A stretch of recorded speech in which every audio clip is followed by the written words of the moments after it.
Man, these things gotta wake up.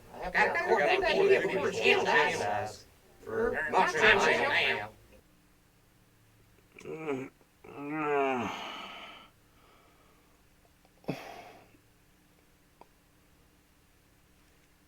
Where am I? Last thing I remember. Someone snuck up behind me and hit me over the back of the head.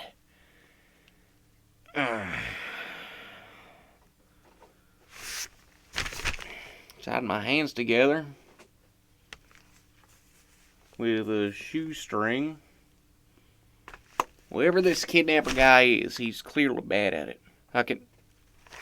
Wait, what day is it? September 15th? Okay, my options are I can work on my game or I can get out of here.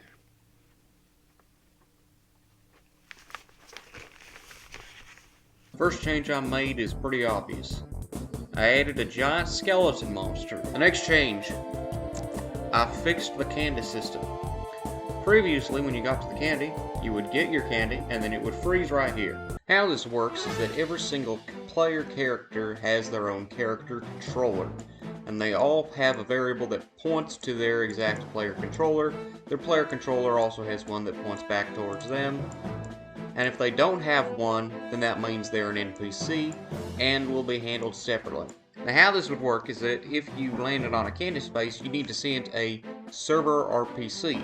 A server RPC can only be sent from the owner, but it's sent to the server owner, which is player 1's character. It would be sent like this to the thing.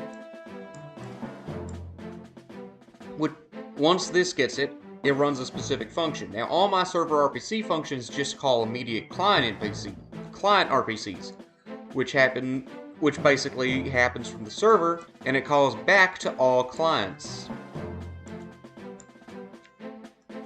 The client RPC function would then tell the player character to collect the piece of candy, which would be specified in the function, and it would also specify which player is supposed to get the character is supposed to get the candy. But the problem that was happening, that was causing everything to freeze, was that the board was pointing towards the player controller number 1, no matter whether it was the owner or not. And owners are the only ones who could call the server RPCs.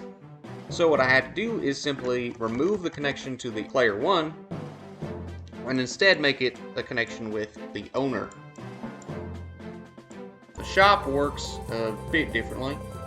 To fix it, I've made this happen. Now here's what I ran into with the shops. Whenever you landed on the shop, it would pull up a thing of 3 separate candies and then assign them a specific candy for each one. How it would do this is it would randomly decide this one needs to be whatever it is, this one needs to be whatever it is, and this one needs to be whatever it is. After it gets this piece of information, it sends it to this piece of candy and tells it, I need you to change it to this. Then it would randomly decide what this one needs to be and it would send it to this one. And then it would decide what this one needs to be and then it would send it to this one. Problem is, these things can only accept it if they've already been set active. What often ends up happening is the character will get to the shop after all 3 of these have sent their information to absolutely nothing.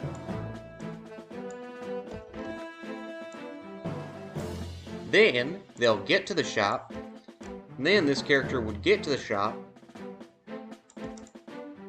pull up the 3 pieces of candy,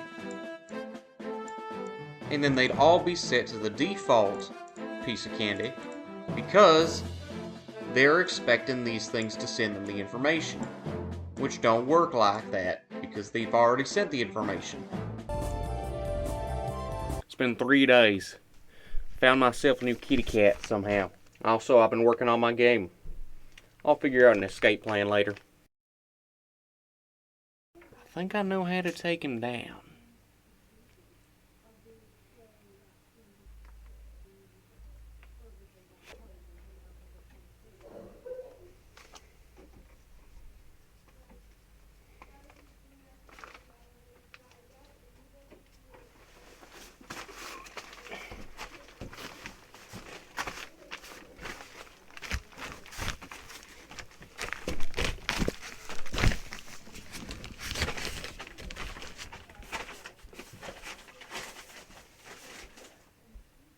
man, when is that guy gonna wake up?